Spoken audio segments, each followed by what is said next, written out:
Hey everyone, and welcome to the Mae Cave. My name is Megan, and today I'm bringing you a graphic novel book review. So I have with me, let's see if I can pick it up. Oh gosh, this is really heavy. Okay, I got it for the thumbnail, it's all beforehand, so that's all I'm gonna do. Oh, those are surprisingly really heavy. I have all the Avatar the Last Airbender graphic novels. I think there are a few like short story graphic novels that are out there in the world that I couldn't find like to buy. I think you'd have to find some kind of compilation, and I just haven't found it yet.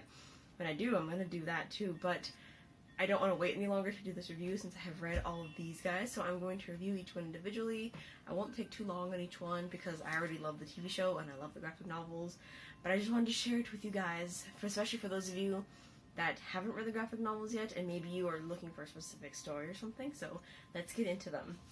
The first one I have here is this little paperback. This is The Lost Adventures. So this is basically a collection of stories that happened throughout the series that didn't actually get put in the TV show. And each one is illustrated by a different artist of some kind. And they're just fun little stories, you know, like little adventures that they had throughout the series that didn't actually need to be put in the TV show.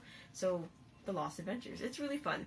There were probably like 2 or 3 ones that were illustrated oddly that I didn't like the artist rendition of the characters and everything. I don't remember which ones those are. I'd have to go through again and figure them out. But every story was entertaining and I did like them all, so I'm really glad that I picked this one up. And then the next one I have is actually it's just Legacy. This one is it's considered a book of like a collection of memories and things that Aang gave to Tenzin. I think what age? I don't know what age. Maybe like 5 or something. And it just has information about the series. So it has the 100-Year War, it has a letter from Aang to Tenzin with a picture of them as adults, the Aang and everybody. It has the world map, it has a little bit about the war, about everyone, it has a little bit about each country and each water bending style, and throughout it has a letter and story from Katara, from Toph, and from Sokka, and from Zuko, all to Tenzin, just, giving them a little bit of a story from him, and it's just a lot of fun talking about all that good stuff. So it's kind of like a little overview of what happened in the TV show a little bit, and just, it's a really sweet story, and it's in a really nice hardcover, and, it's just kind of like fun special features, I guess, to add to the TV show.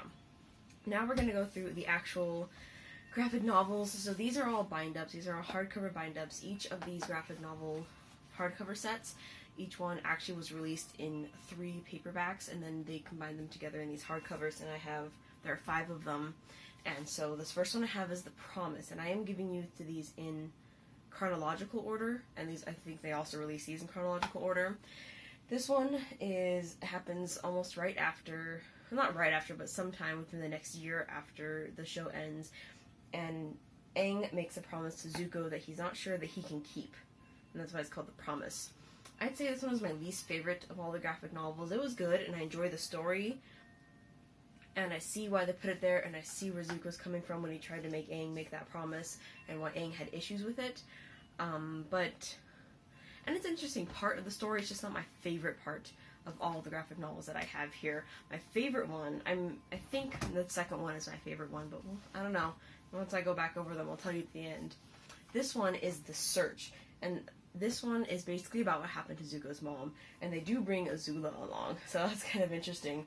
It's a really good story. I really like what they did with her character. She's not just dead or banished or something like that. I mean, she's alive, and something did actually happen to her. Her life is, it's really interesting to see what they did. It's a totally unique storyline. I was thinking, oh man, she just ran away and she's been living in the jungles or something, or she is actually dead and they're just going to find out she's dead. But I really like that. If you are looking to find out what happened to her mom, definitely pick up The Search.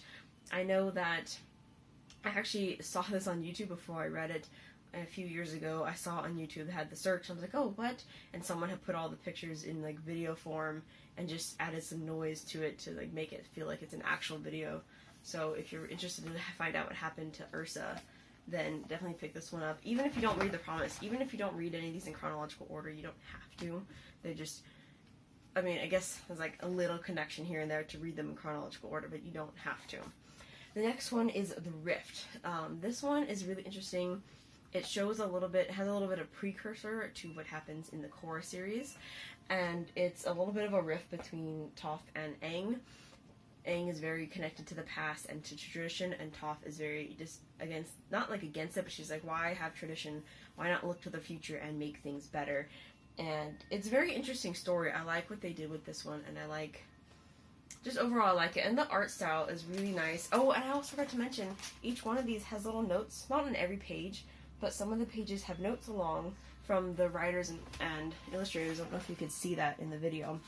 And it's just notes like, you know, why they decided to go with this type of art style for a certain flashback or something like that, or they really like that they put this scene in there. So, you know, it's just fun little stuff. So I really like that they did that, and it's cute little art, pretty art, I should say, on the back of each one that does have to do with a storyline. Next we have Smoke and Shadow. What was this one again?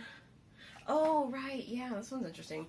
Smoke and Shadow. This one is basically, it's about, so Zuko's the new Fire Lord, and he's trying to figure out how to be Fire Lord without bringing about fear the way his father did.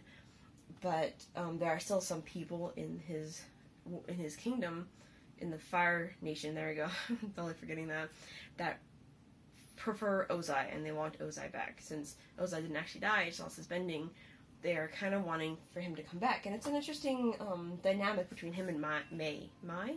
I've been saying Mae the whole time, but I think it's actually Mae. So, I don't know, I like to call her Mae.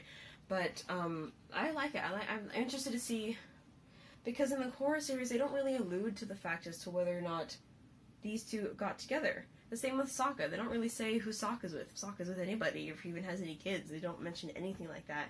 And I wish they did. Even in these, they don't really mention. It's all, you know, within the first few years after the war ends and the series ends, so there isn't that change up into their adulthood, which I'd really like to see. And I don't know if we're ever going to really get to see that very much. And then the last one is North and South. This has to do with the tensions between the Northern Water Tribe and the Southern Water Tribe, which you do see in the Korra series. Also, I'm sorry if I'm giving away spoilers to the Korra series. I don't think so.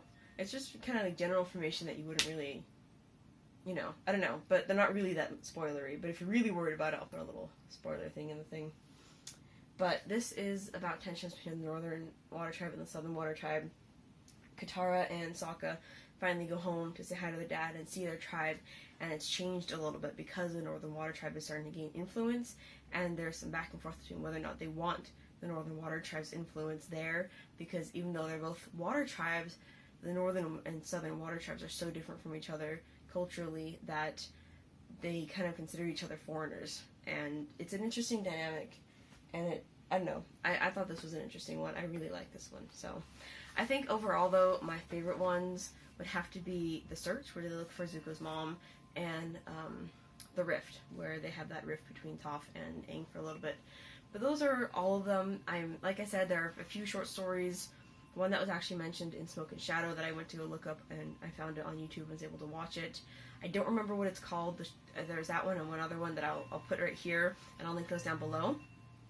If I can ever find those, or if you guys know where to find them in some kind of bind up of all the collections, I'd really love that, because it's just kind of my thing. I don't like it when there are all these extra side stories to a TV show or to a series or something, and they're kind of hard to find just because it was like, oh, I wrote a short story for this magazine for my show, but then that's all you can find is the magazine, and there's no, you know, there's never like a bind up of everything. And I like to have everything when I really love something.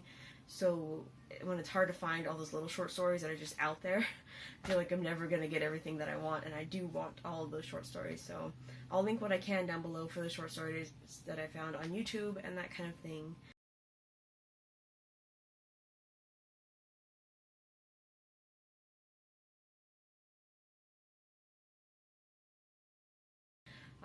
And where you can buy these, I ordered these to my local bookstore, but I'm sure you could find them in other places. These are the bind-ups, but you can buy them in single issues if you want. But I guess that's it. Now I'm going to do the Avatar the Last Airbender tag in my next video, so look out for that. I'm going to try and release that at the same time as this video. But I'm going to stop blabbing now. Thank you guys so much for watching, and I'll see you in my next video. Bye!